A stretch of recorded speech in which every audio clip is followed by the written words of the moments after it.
Bonjour à toutes et à tous. Je m'appelle Susanne et avec Aïda à mes côtés, nous allons partager un texte que nous avons écrit à quatre mains et qui propose les pratiques de couture, de transmission, de tissage et de patchwork comme des espaces tiers et de potentiels tiers agissants.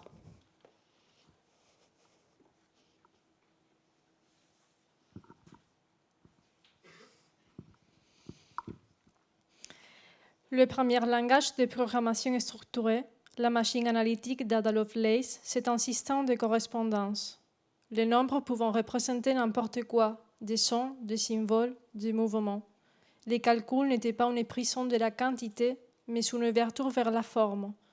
Ce qu'importe, ce n'est pas les 1, mais sa relation avec les zéros.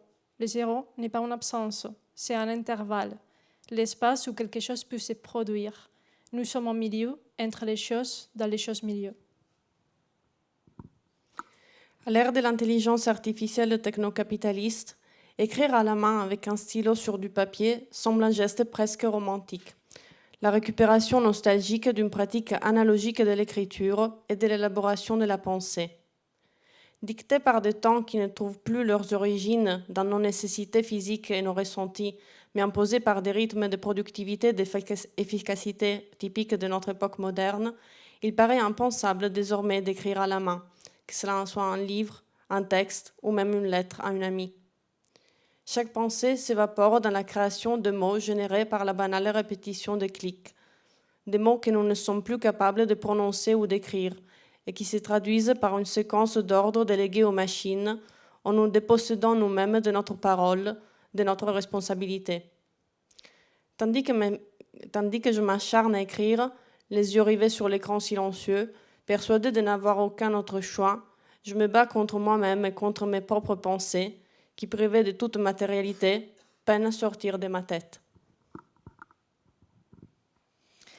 Ada Lovelace voulait construire une machine en forme de cheval, dotée d'un moteur à vapeur installé à l'intérieur. Celui-là aurait permis d'actionner une paire d'ailes en papier armé de fils de fer, afin de s'élever vers le ciel.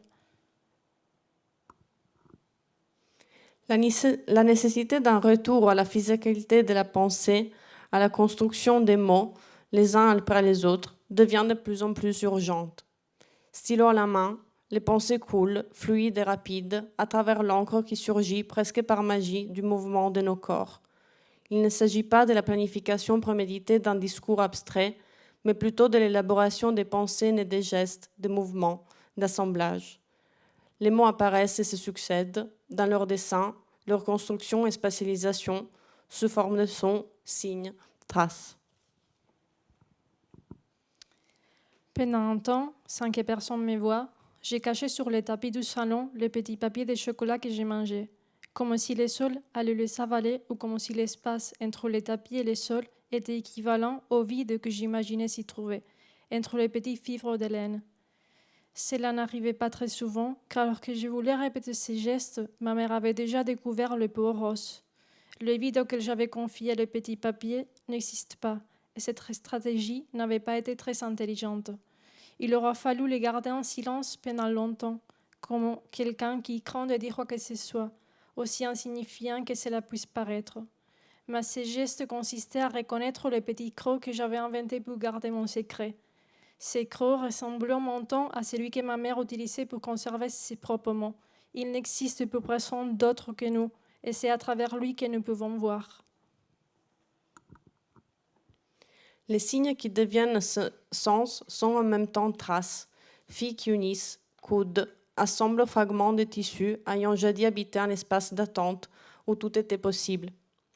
Repris de ce temps suspendu, il coule dans un mouvement fluide accompagné par nos mains, sous le martèlement incessant de l'aiguille de la machine à coudre. Toute chose, chacun d'elles, est liée et interconnectée de manière naturelle. J'imagine les mots de ma mère comme un mécanisme interconnecté aux petites filles qui montent et descendent le long de ses doigts. Les corps tentant de s'échapper dans une symbiose avec les mains de sa mère compta sur ses doigts l'argent qu'on lui avait rendu des courses, sans qu'elle sache compter. Flexible, sujet à une mutation incessante, Le tissu semble doué d'une vie propre. Dans son mouvement et son adaptation continue, il adopte des formes infinies et indéfinies qui résistent au contrôle et échappent à toute imposition. En tant que femme, classée comme incomplète, comme des zéros, je veux que nous nous dépêchons du manque qui nous a été imposé. Je veux tisser un costume avec lequel vous pourrez apprendre à nager. Vous ne vous arrêterez pas devant l'eau et ensemble et coordonnés, vous avancerez, brassé après brassé. Les infinis pluures font que sa surface n'est jamais plate, lisse et homogène. Elle sculpte en relief vivant où la matière porte la mémoire de ses propres mouvements. Dans cette topographie mouvante, la régularité et la linéarité s'effacent au profit de nouveaux interstices, des espaces d'opacité. Le tissu cesse alors d'être une simple surface de projection pour devenir un corps doté de profondeur et d'autonomie des récits. La superposition et l'assemblage de fragments construisent de nouveaux imaginaires selon une poétique de la relation, où les éléments hétérogènes cessent de s'affronter pour trouver refuge dans un espace de coexistence. Le textile devient ainsi un lieu de rencontre, un territoire où les multiples et les fragmentaires s'unissent dans le métissage sans jamais perdre leur propre identité. Le fil passe par les chats de l'aiguille. Un langage se reproduit. Cet entre-deux n'est pas une faiblesse, mais devient une puissance.